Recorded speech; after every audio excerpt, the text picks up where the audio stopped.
Hey guys, it's me, Little Sunshine, your favorite tarot card horoscope reader.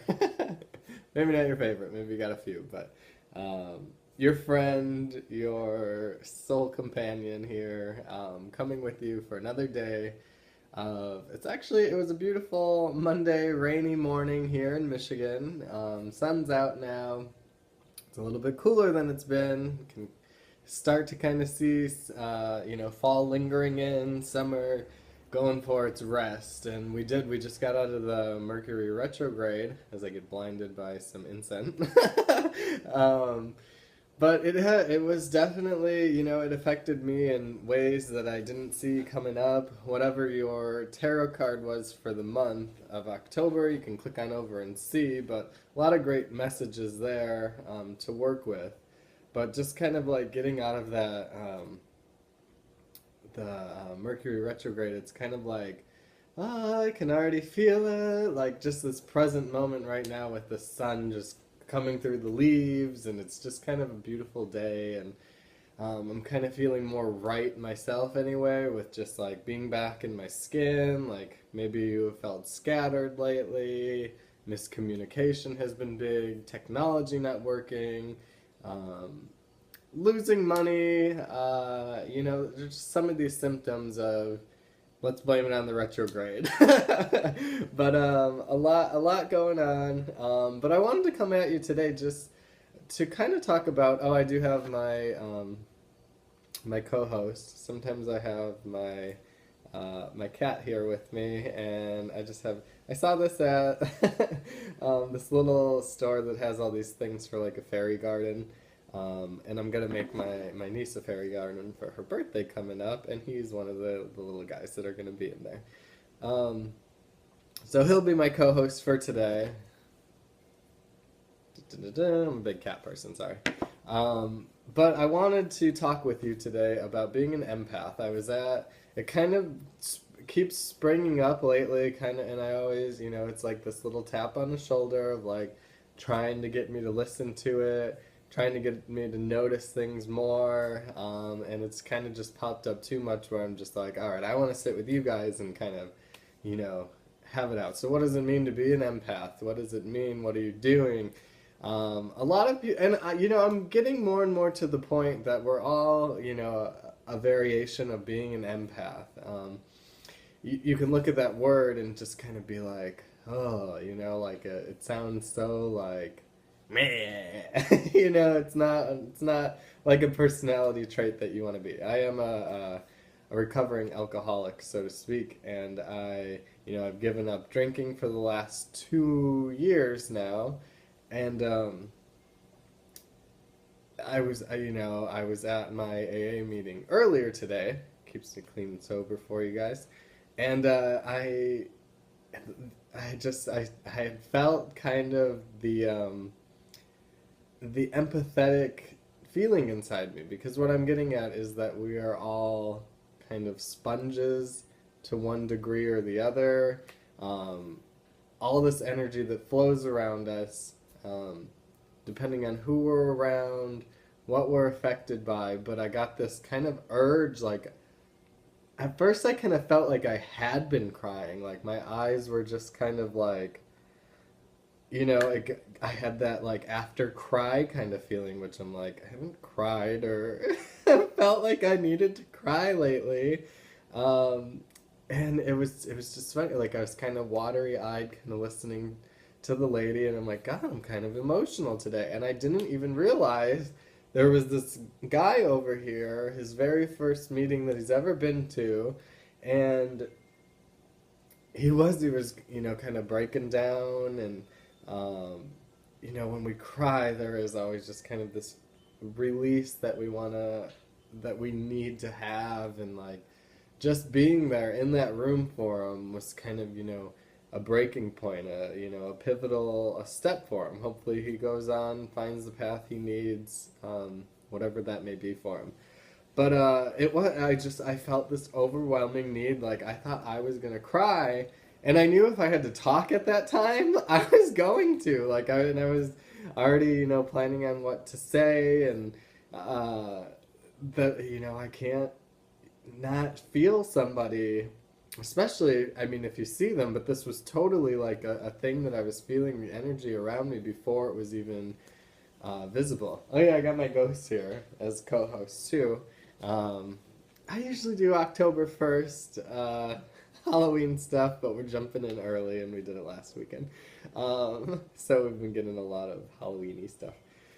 But anyway, so that was kind of like my other knock on my shoulder today, other than having just that really good meeting and really feeling everybody's story. And it's something that I've learned not to hide from. It's, I want to feel we are all one again at the end of the day. And like being an empath, you get that a little superpower, so to speak, that you get to feel what the other person is feeling, and if you're really like in their story and like you are feeling their feelings, um, you're an empath and you're feeling it, and um, the key is like I used to really let these feelings, and I still can kind of, it's that the thing that you got to consciously observe when you see it happening.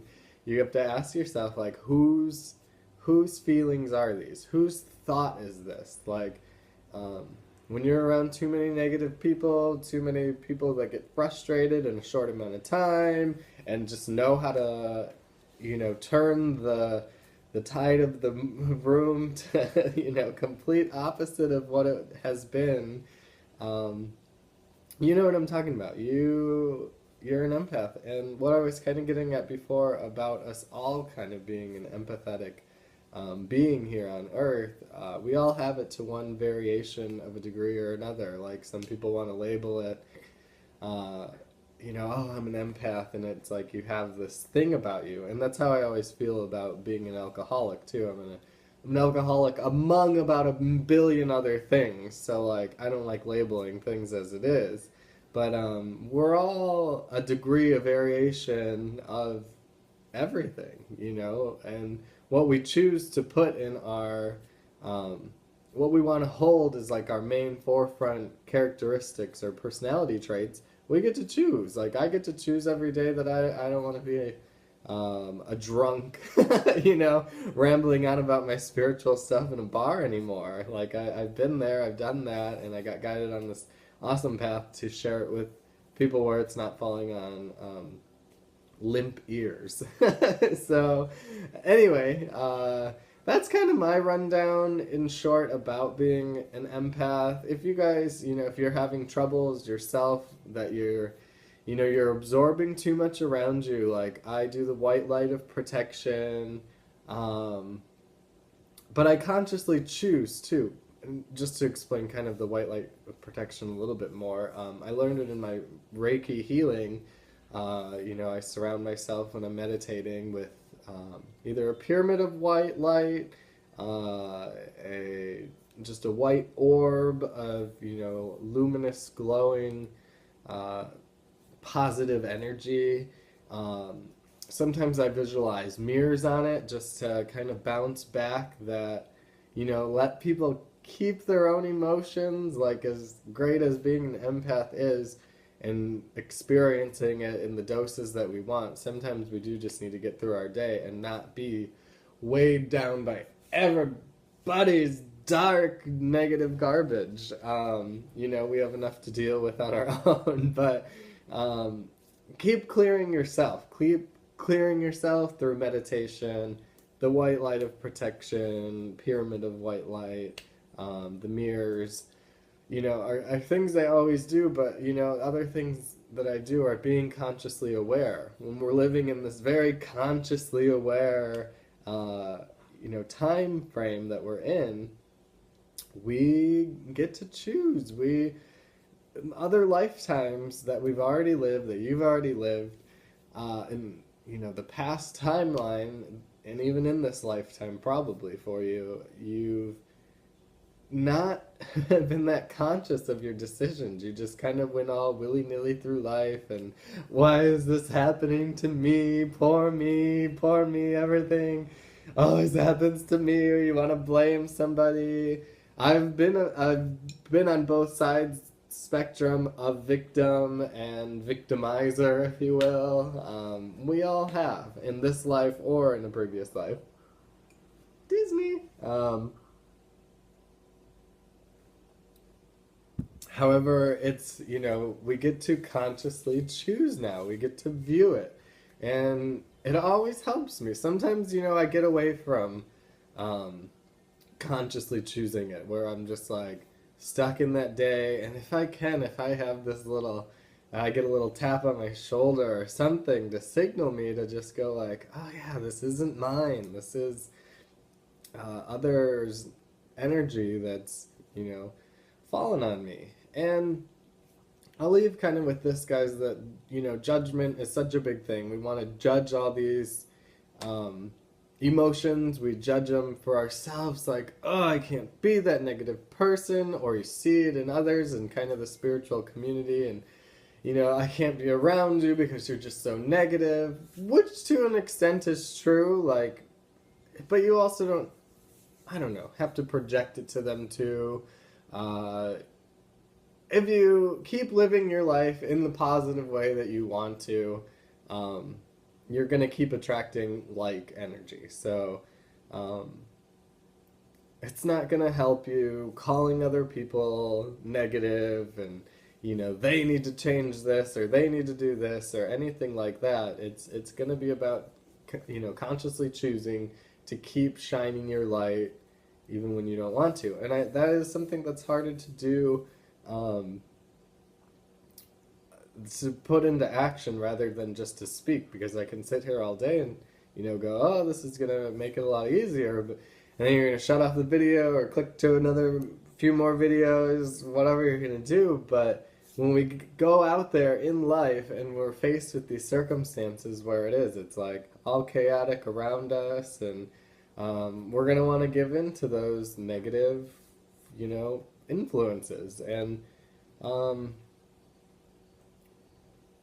we, not to sound repetitive, but when you consciously choose to keep being your shining self, even when, worst comes to worst, and it is the hardest, when somebody's crying and like, I'm so miserable, and want to come at you with all this stuff, we can't just be, oh, I'm happy and don't get in my way, out of the way you, it's when we're in the real situation, it is going to be harder to do. But, sympathize with that person, let them know that you know what they're going through, but you're not going to be pulled there. A lot of, people that come from the victim state, and I can testify, you pull people into that, and without even meaning to. It's not like you're going around and wanting to, be a victim and pull people in.